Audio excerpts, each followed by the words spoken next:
chaque fois que l'on utilise le mot art ou artiste pour parler de mes travaux de photographie, j'éprouve une impression désagréable, due probablement à l'usage abusif que l'on fait de ces termes.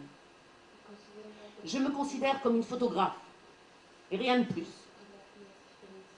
Ce qui différencie mes photographies de celles que l'on produit en général, c'est que j'essaye de faire, non pas de l'art, mais des photographies honnêtes, sans trucage, ni manipulation. Alors que la plupart des autres photographes cherchent des effets artistiques ou imitent d'autres modes d'expression graphique.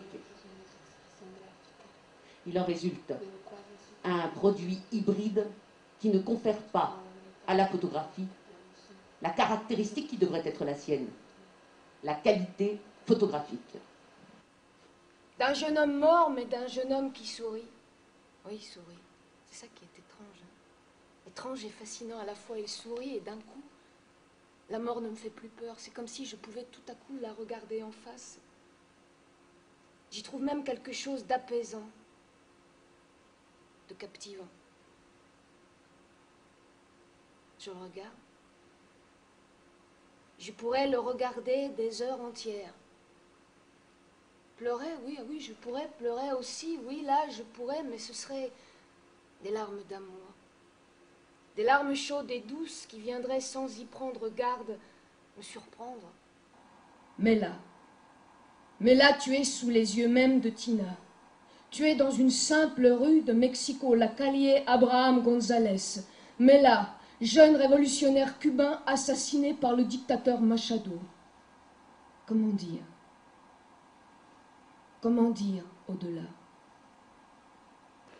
Oui, l'histoire, je la connais. Plutôt un petit bout. Et c'est ça qui me fait tout bizarre. Est-ce que je l'aurais fait? J'aurais pu le faire. Comment ça? C'est possible. Ne pas avoir la main qui tremble, l'œil qui se trouble, l'idée même. Il faut s'équiper, surtout à cette époque.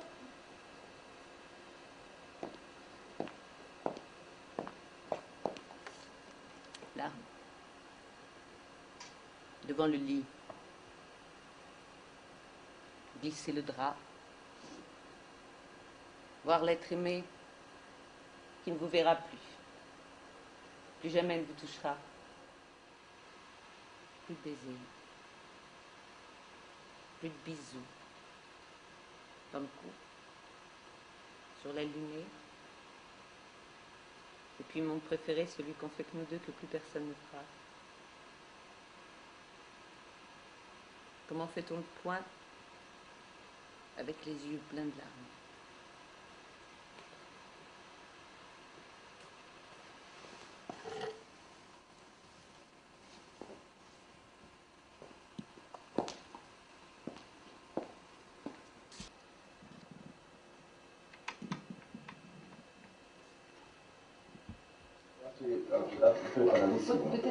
Il est hyper préparé.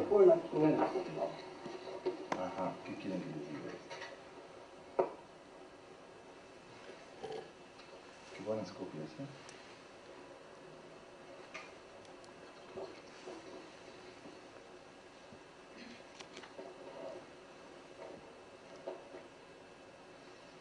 Nunca había visto esta imagen así. Sí saben quién es, ¿no? Vous savez qui c'est? Julio Antonio Mella, de son vrai nom cubain, Mac Portland, sur son lit de mort. Photographie prise sans doute le lendemain de son assassinat. Assassinat perpétré par 2 balles tirées sur lui, le soir du 10 janvier 1929. Moi, encore une fois, cette image-là, voir si je peux rentrer dedans dans l'image, la déplacer, l'étaler, la comprendre du dedans.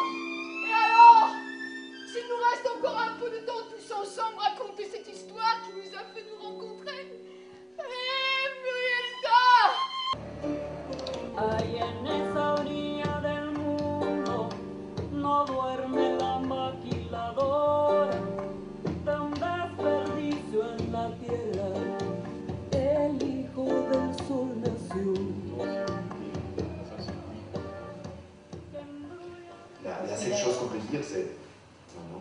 C'est dommage. Oui. La vie est plus forte. La vie est toujours plus forte que les raisons pour vivre. Mais disons, dans la question de pourquoi on arrête, non? Bon, il y a toujours comme le grand modèle, le grand c'est Rimbaud. Mais qu'on veut, la écrit ce livre, L'honneur perdu de Catalina Blanc, et il voulait montrer comment la presse avait détruit la vie d'une femme en une semaine. Bon, c'était théorique. C'était absolument cinématographique. Quand j'ai commencé à travailler sur Tina Modotti, je voulais montrer comment la presse mexicaine avait détruit Tina Modotti en l'espace d'une semaine.